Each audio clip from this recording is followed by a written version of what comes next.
Hello, my name is Justin. Today, we will be looking at protein-ligand interaction and how this can be studied using chromatography and UV-Vis spectroscopy. There are 20 basic amino acids, and proteins are made up of any number of these. The amino acids are held together by peptide bonds. Proteins fold into secondary structures called beta sheets and alpha helixes. They then further form tertiary structures. These tertiary structures allow for active sites to be on the outside of the protein. Here we see the protein hemoglobin and its active sites, the heme groups, which is the area that the ligand binds to. Ligands can be any molecule or atom that binds to the protein. These ligands bind with various strengths. Here we again have hemoglobin with two ligands that bind to it. As we can see, the ligands bind to the heme groups on the hemoglobin. The active site of this protein has different affinities for these two ligands based on the environment that it is in. This affinity for ligand-protein interaction is what this experiment will propose to test. Just like hemoglobin, serum albumin, which is also found in human blood, is a protein that has active sites that bind certain molecules.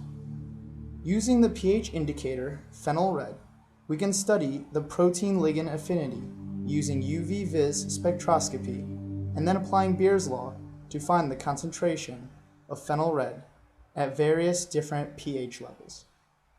In this experiment, we will test two different ways that the affinity for protein-ligand interaction can be studied.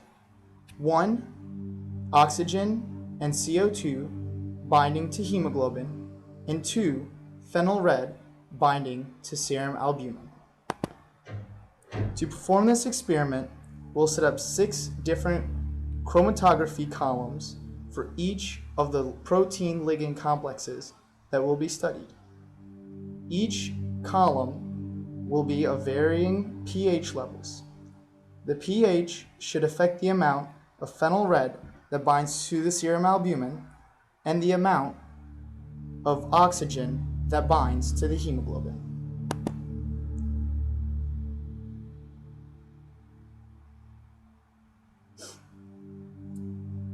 Once we have the solutions and run them through the column, each fraction will be studied using a Curie 60 UV-Vis spectrometer. The absorbency data will then be collected and recorded to be analyzed later on with Beer's law. For this lab, standard personal protective equipment, or PPE, will be used, including laboratory coats, goggles, pants, and closed-toed shoes. In addition, when Cephadril's G25 is being handled, a type N95 respirator will be worn, as stated by Sigma Aldrich chemical MSDS sheet. Also, because phenyl red is a stain, gloves will be worn at all times.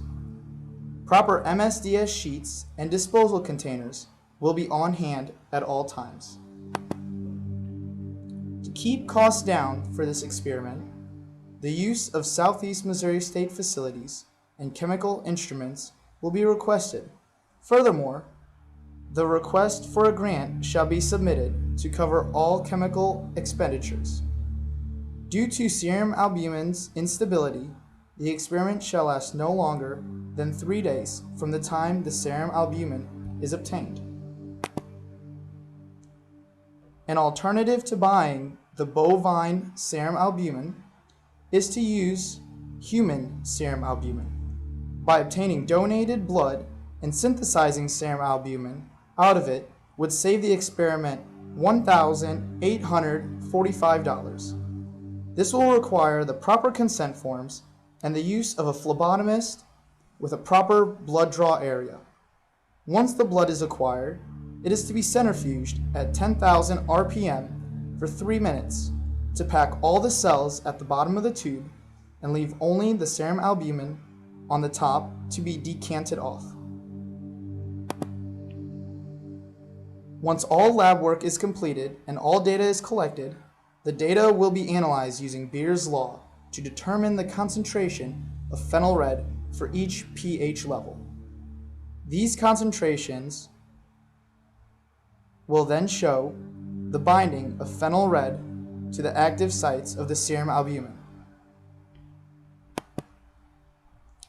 This study would only be the first of many to study different protein ligand affinities in order to compile a database for these affinities.